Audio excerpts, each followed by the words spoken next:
بالکل ٹھیک. ڈاکٹر کشور سلطانہ صاحبہ، یہ ہماری، میں کہوں گا کہ ہماری ملت کی خوش قسمتی بھی ہے کہ جس قائد نے ہمیں پاکستان دیا، انہوں نے ہمیں گورنمنٹ کے حوالے سے بھی اور مملکت کو چلانے کے حوالے سے بھی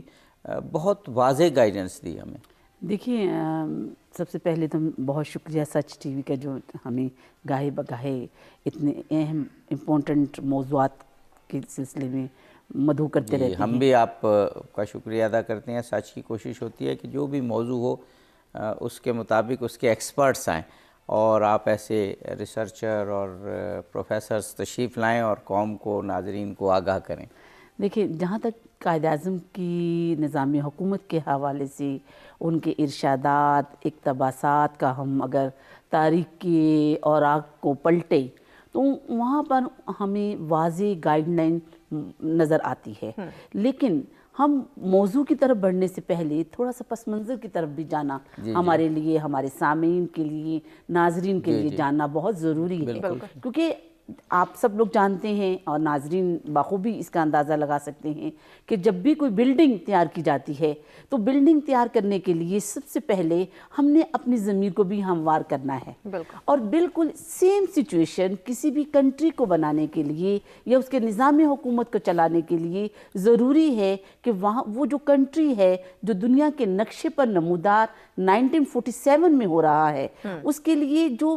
گراؤنڈ پرووائڈ کیا، نو ڈاؤٹ قائد اعظم محمد علی جناح اور ان کے رفقا کار کو یہ کریڈٹ ضرور جاتا ہے. اور اس میں ہم دیکھیں کہ ہمیں آغاز سے ہی نظر آتا ہے کہ وہ مسلم اسلامی ریاست کو بنانے کے خواہاں تھے، متمنی تھے. اچھا، اس کے لیے انہوں نے کوششیں کرنی شروع کر دی.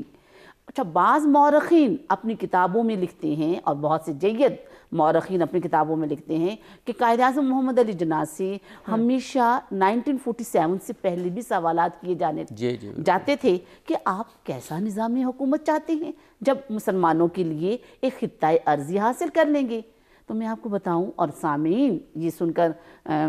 سرپرائز بھی ہوگا یا بہت سے سامعین ہمارے جانتے بھی ہوں گے، تو قائد اعظم محمد علی جناح جو کہ ایک ویژنری لیڈر تھے، فار سائٹڈنس تھے. ان کی سوچ جہاں جاتی تھی وہ میری اور آپ کی سوچ یا عوام کی سوچ نہیں تھی. انہوں نے جواب یہ دیتے تھے کہ پہلے ہم ایک خطہ ارضی تو حاصل کر لیں، ایک پیس آف لینڈ تو حاصل کر لیں. کیا پاکستان صرف ہوا میں بننے کی چیز ہے؟ نو. نظام حکومت کے حوالے سے بات کرتے ہیں کہ جب میں اسلامی ریاست کے لیے ایک خطہ ارضی حاصل کر لوں گا تو پھر میں نظام حکومت کے بارے میں بتاؤں گا. آگے چل کر ہم دیکھتے ہیں عابدی صاحب، آگے چل کر دیکھتے ہیں کہ 40 کے بعد کچھ نشانات ہمیں واضح ہمیں منظر نظر آنے شروع ہو گئی. تو بہت سے علی گڑھ یونیورسٹی میں میمن چیمبر سے خطاب کرتے ہوئے انہوں نے یہ کہا کہ آپ نظامی مسلمانوں کے لیے نظام حکومت کی بات کرتے ہیں، ہمارا نظام حکومت تو وہی ہوگا جو 1300 سال پہلے حضور اکرم صلی اللہ علیہ وسلم پر قرآن پاک کی صورت میں موجود ہے. آپ مجھ سے بار بار یہ سوال کیوں کرتے ہیں؟ دیکھیں، اس سے اندازہ لگا سکتے ہیں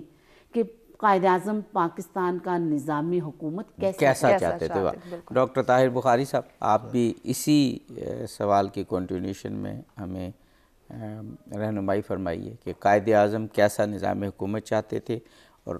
حکومت سے ان کی ایکسپیکٹیشنز کیا تھیں.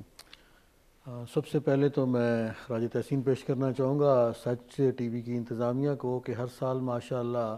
عشرہ قائد منایا جاتا ہے. قائد اعظم رحمۃ اللہ علیہ کے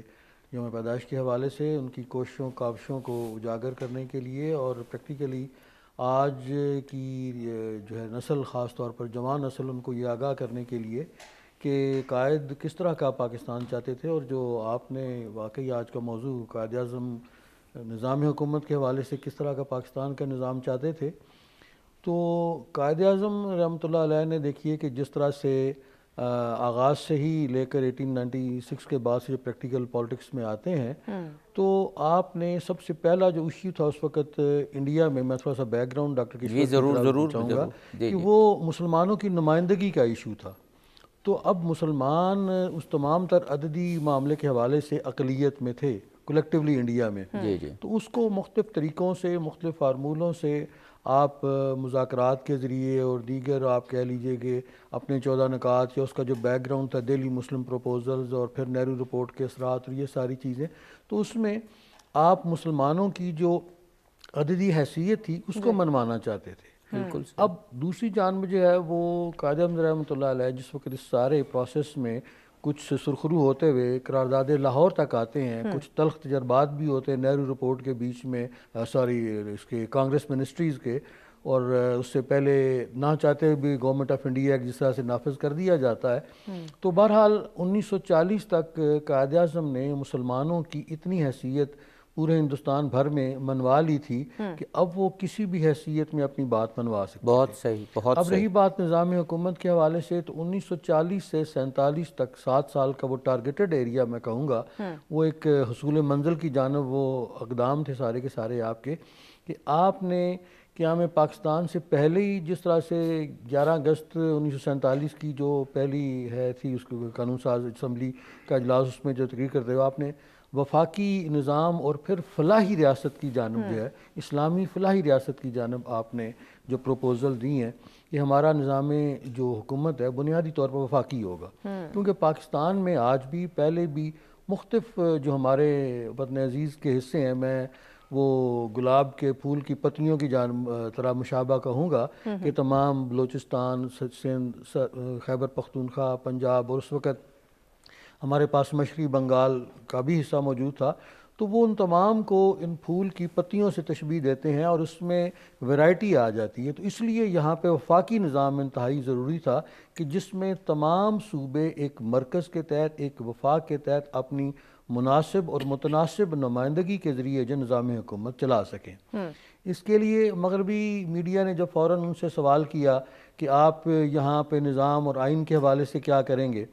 تو اس وقت آپ کا جو فوری ابرپٹلی جواب تھا، ایک غالباً انگریز صحافی تھا، برٹش صحافی، تو اس کو جواب دیا کہ ہمارے پاس پہلے تو بنا بنایا قرآن پاک کی صورت میں ایک آئین دستور موجود ہے، اور اگر اس میں اگلی جانب بھی تھوڑا سا اشارہ کرتے ہیں، کیونکہ اختلاف رائے کا بھی تھا کہ اگر کوئی ایسی صورتحال ہو تو ایک پریکٹیکل رول ماڈل جو ہے ہمارے پاس حضرت عمر فاروق رضی اللہ عنہ کے زمانے کا وہ مکمل موجود ہے، جس کو ہم موجودہ صورتحال کے مطابق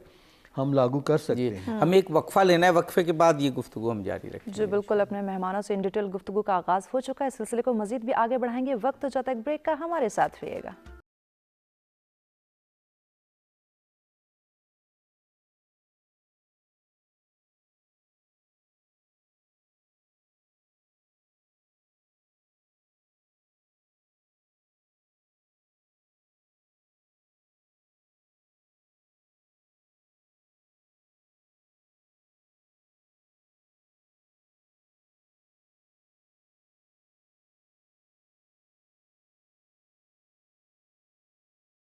ویلکم بیک ناظرین، سرسورہ کے اسپیشل ٹرانسمیشن پاسبان ملت میں آپ تمام دیکھنے والوں کو کہیں گے خوش آمدید۔ آج کا ہمارا موضوع جس پہ ان ڈیٹیل گفتگو کا آغاز ہو چکا ہے کہ قائد اعظم کی نظر میں نظام حکومت۔ اگر آج کے موضوع پہ آپ ہمیں جوائن کرنا چاہیں، اپنی رائے کا اظہار کرنا چاہیں، یا پھر ہمارے مہمانوں سے کوئی بات کرنا چاہیں تو لائیو کال کے ذریعے جوائن کر سکتے ہیں، نمبر آپ کی اسکرین پہ دیے جا رہے ہیں۔ جی عبدی صاحب۔ جی، موضوع کہ قائد اعظم کیسا نظام حکومت چاہتے تھے، یا وہ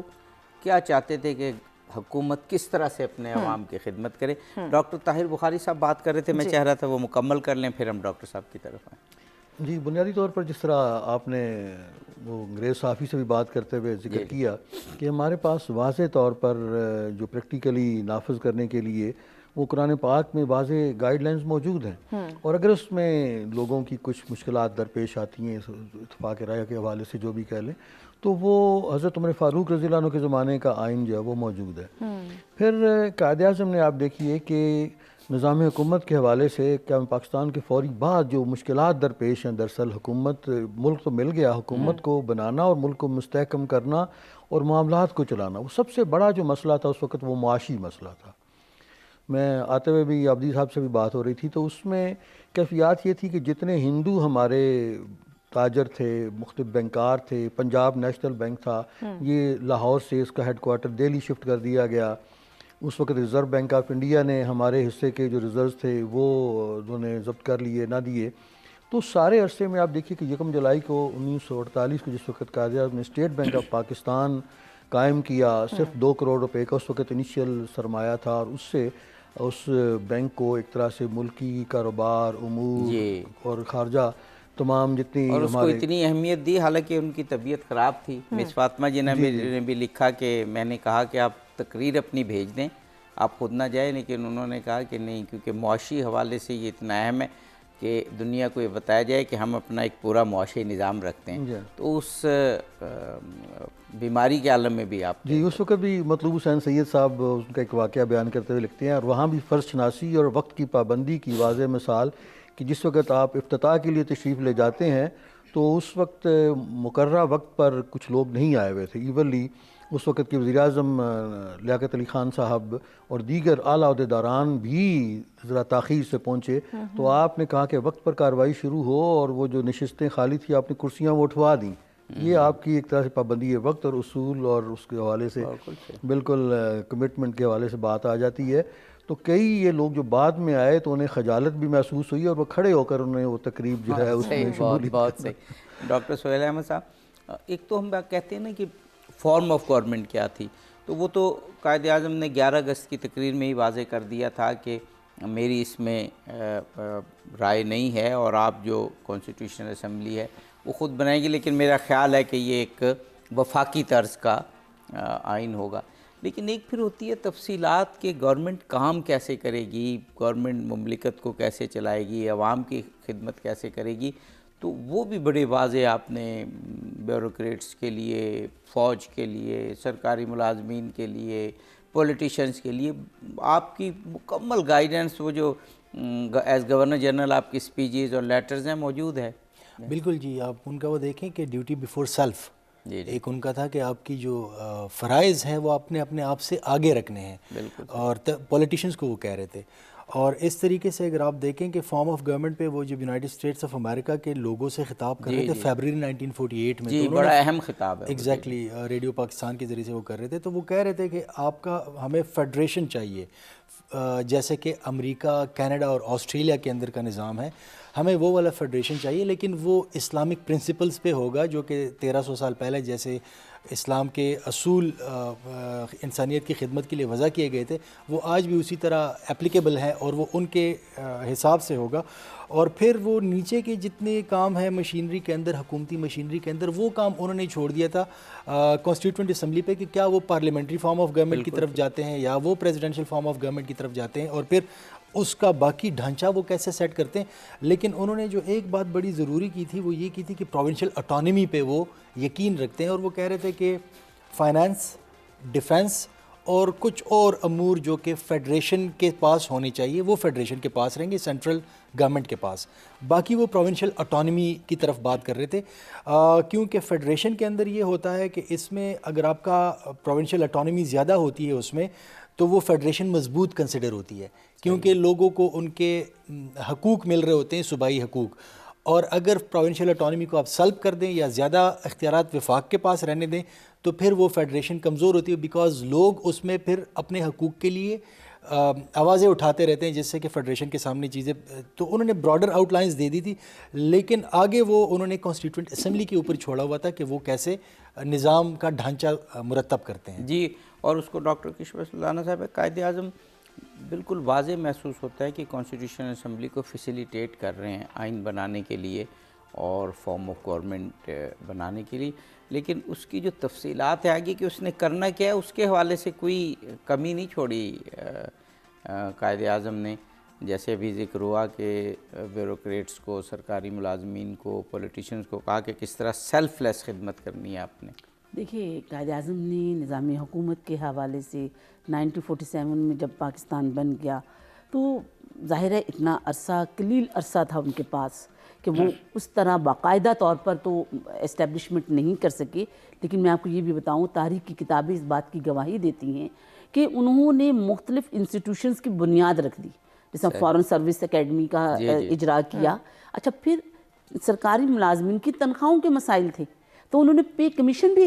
کا آغاز کر دیا۔ اچھا، پھر اس کے علاوہ مہاجرین کی آبادکاری کا مسائل، دیکھیے یہ نظام حکومت کے انڈر آتے ہیں۔ اچھا، پھر دستور ساز اسمبلی میں دیکھیں قائد اعظم کے لیے